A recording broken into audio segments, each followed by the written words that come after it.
ಒಂಟಿಯಾಗಿರಿ, ತಾಳ್ಮೆಯಿಂದಿರಿ, ಯಾರ ಹಿಂದೆಯೂ ಜಾರದಿರಿ. ನಾವೇ ಬೇಕೆನ್ನುವವರು ಬರಲಿ, ಬೇಡವೆನ್ನುವವರು ದೂರವೇ ಇರಲಿ. ಜೀವನದಲ್ಲಿ ಯಾರಿಗಾಗಿಯೂ ಗೋಗರೆಯದಿರಿ. ಯಾರು ಯಾರಿಗೂ ಶಾಶ್ವತವಲ್ಲ. ಅಸಾಧ್ಯವೆಂಬ ವೈರಿ, ಅಪಾಯವೆಂಬ ಆಟ, ಸಾಧ್ಯವೆಂಬ ಭರವಸೆ, ಸವಾಲುಗಳ ಸರಮಾಲೆ ಇತ್ಯಾದಿಗಳೇ ಯಶಸ್ಸಿನ ಸರಕುಗಳು.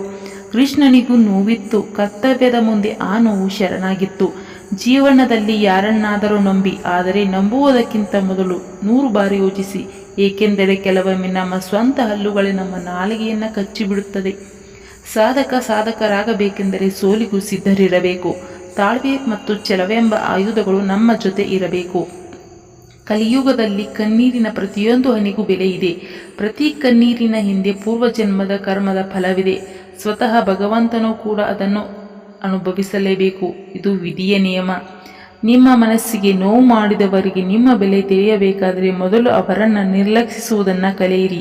ಅವಕಾಶಕ್ಕಾಗಿ ಕಾಯಬೇಡಿ, ಅದನ್ನು ಸೃಷ್ಟಿಸಲು ಪ್ರಯತ್ನಿಸಿ. ನಂಬಿಕೆ ಎಂಬ ಸೇತುವೆ ಕುಸಿದು ಬಿದ್ದ ಮೇಲೆ ಕ್ಷಮೆಗಳ ಮಳೆಯನ್ನು ಎಷ್ಟೋ ಸುರಿದರೂ ಏನೂ ಪ್ರಯೋಜನವಿಲ್ಲ. ಇನ್ನೊಬ್ಬರಿಗೆ ಕೆಸರು ಎರಚಲು ಹೋದರೆ ಮೊದಲು ನಿಮ್ಮ ಕೈ ಕೆಸರಾಗುವುದು. ಅದೇ ಇನ್ನೊಬ್ಬರಿಗೆ ಗಂಧ ಹಚ್ಚಲು ಹೋದರೆ ಮೊದಲು ನಿಮ್ಮ ಕೈ ಗಂಧವಾಗುವುದು. ಕೆಸರೋ ಗಂಧವೋ ಆಯ್ಕೆ ನಿಮ್ಮದು. ಜೀವನದಲ್ಲಿ ದೊಡ್ಡ ವಸ್ತು ಸಿಕ್ಕಿತೆಂದು ನಿಮ್ಮಲ್ಲಿರುವ ಚಿಕ್ಕ ವಸ್ತುವನ್ನು ಮರೆಯಬೇಡಿ. ಏಕೆಂದರೆ ಕೆಲವೊಮ್ಮೆ ಸೂಜಿ ಮಾಡುವ ಕಾರ್ಯವನ್ನು ಖಡ್ಗವೂ ಕೂಡ ಮಾಡುವುದಿಲ್ಲ. ನಿನ್ನಲ್ಲಿ ವಿದ್ಯೆ ಇಲ್ಲದಿರಬಹುದು, ಜ್ಞಾನವಿಲ್ಲವೇ? ಹಣವಿಲ್ಲದಿರಬಹುದು, ಶ್ರಮವಿಲ್ಲವೇ? ದಾನವಿಲ್ಲದಿರಬಹುದು, ಧರ್ಮವಿಲ್ಲವೇ? ಬಂಧುಗಳಿಲ್ಲದಿರಬಹುದು, ಭಗವಂತನಿಲ್ಲವೇ? ಇಷ್ಟು ಸಾಕಲ್ಲವೇ ಸಾಧಿಸಬಲ್ಲೆನೆಂಬ ಸಾರ್ಥಕ ಮನಸ್ಸಿಗೆ?